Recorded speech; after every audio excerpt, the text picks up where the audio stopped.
For the benefit of time, I will kindly ask the honorable ministers to make introductory remarks on some or all of the questions, or maybe there are other questions that I haven't posed. And if I may, in 6 minutes each, may we start with Sheikh Mohammed. Thank you very much. For inviting us for this event. It is an exceptional, and congratulations for all the attendants that have been here. The countries who are believing in diplomacy, in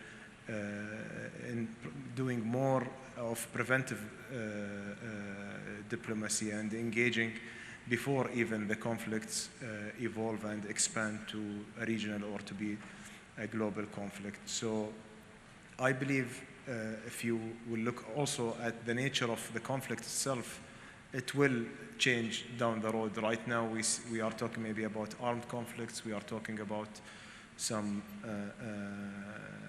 disputes that might happen because of territorial issues between countries, but we are seeing more and more like conflicts in the arena of the cyberspace, for example, and there are no framework of mediation for such conflicts. Conflict might arise also in the area of the climate change, another example. So there is a need for developing the concept of mediation, but I think if we will go back to the basics of the mediation, it's all about the human contact and how you are reaching out between the parties of the conflict. And here, the most important element of that is to be trusted, number one. Number two is to act as a mediator and facilitator, that making the dialogue between the two conflicted parties easier, and not to act as an arbitrator.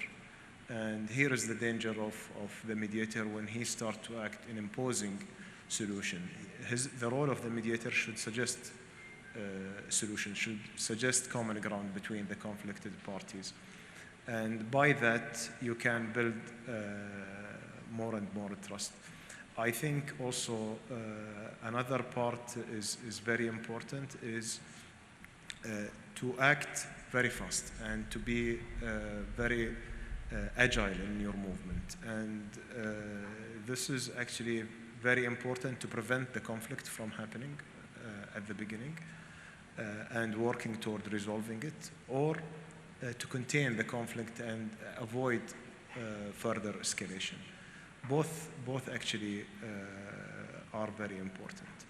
I believe now there are a lot of countries who are qualified in acting as a mediator, and I think that the common negative factor for the mediators is that he will be always accused by all the parties that he's biased, and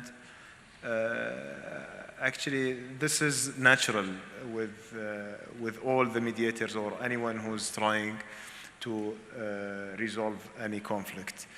But what always encourages the mediator is the greater good that all of us we are aiming for. And the greater good is to avoid the conflict or to contain the conflict, which will ultimately lead to saving lives. And I think paying a price of being accused. Şeyh, Dr. Ahmed Nasır. Well, thank you so much. And the most challenging part is the 6-minute thing. So, but I'll try to concise my answer.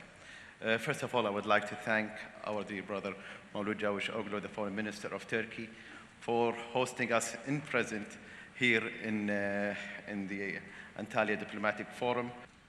As a matter of fact, what we see now is that when there is an absence of international law, an absence of not implementing UN Charter and the principles and basis of UN Charter, we see that there is a rise of conflict, and we see a longevity of conflict. Second, we see also that when there is such a crisis, it goes beyond the norm that's been existed before. Some of the matters are still emerging, and maybe even now with COVID and the repercussion of COVID, we will face other aspects of conflicts in the world. One of the things that we are anticipating, besides the normal classical conflict between regions or between territorial borders, is repercussions on food security and water security. We think also one of the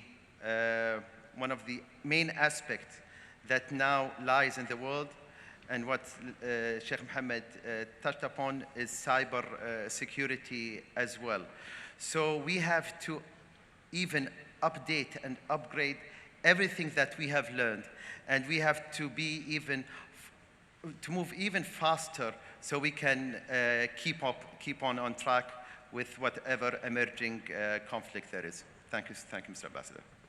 Frank in the matter, unfortunately, some elements were stubborn in their matter, and they have put forward the interest of themselves rather than the interest of their nation. And this is why this ongoing conflict is still going on. We have references, and we have references, the GCC initiative, the National Dialogue Outcome, and the UN Security Council resolutions, including Resolution 2216. But as I have said in my previous answer, once we are away from complying with international resolutions and with references, then all stakes are up in the air. Now, there are lots of effort, and we have to commend the effort now in Yemen. And we have to commend the effort, of course,